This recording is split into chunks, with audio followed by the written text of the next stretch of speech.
বিশ্ববিদ্যালয় প্রশাসন আমাদের নিরাপত্তা দিতে সম্পূর্ণ ব্যর্থ হয়েছেন। সন্ত্রাসীরা এখনো বাইরে ঘোরাফেরা করছেন, কুয়েটের হলে ঢুকে আমাদেরকে কোপানো হয়েছে এবং আমাদের উপর গুলি ছোড়া হয়েছে। স্থানীয় ছাত্র দল এবং বিএনপির ক্যাডারদের দ্বারা নৃশংস হামলা ঘটিত হয়েছিল।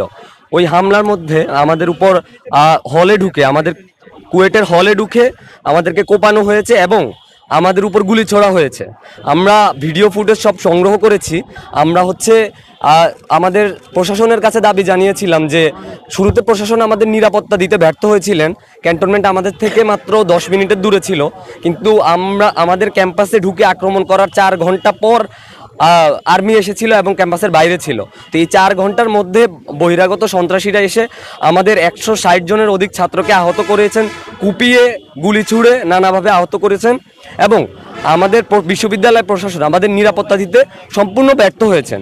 আমরা তাদের কাছে এর পরিপ্রেক্ষিতে 6 দফা দাবি জানিয়েছিলাম এবং সেই দাবিগুলোও তারা পূরণে ব্যর্থ হয়েছেন এবং ক্যাম্পাসে বাইরে এখনও নিরাপত্তা নিশ্চিত ছিল না এবং চিহ্নিত যেসব সন্ত্রাসী তারা কেউই গ্রেপ্তার হয় নাই।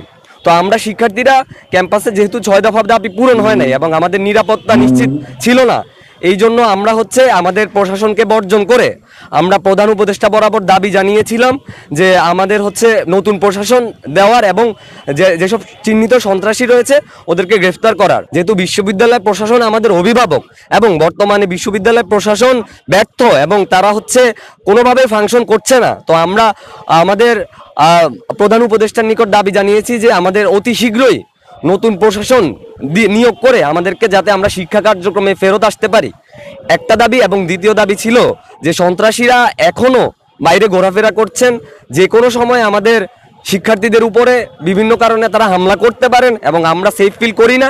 আমরা চাই অতি দ্রুত এই ঘটনার এতদিন পরেও কেন কাউকে চিহ্নিত সন্ত্রাসীদেরকে গ্রেফতার করা হয় নাই, আমরা এই দাবি জানিয়েছি যাতে তার দ্রুত গ্রেফতার করে বিচারের ব্যবস্থা করা হয় এবং নতুন বিশ্ববিদ্যালয় প্রশাসন নিয়োগ দেওয়া হয়।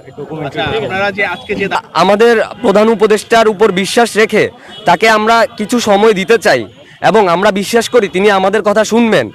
এই ছাত্র জনতার গণ অভ্যুত্থান আমাদের রক্তের উপর দিয়ে যে সরকার এসেছে, আমরা আশা করি সেই সরকার আমাদের কথা শুনবেন।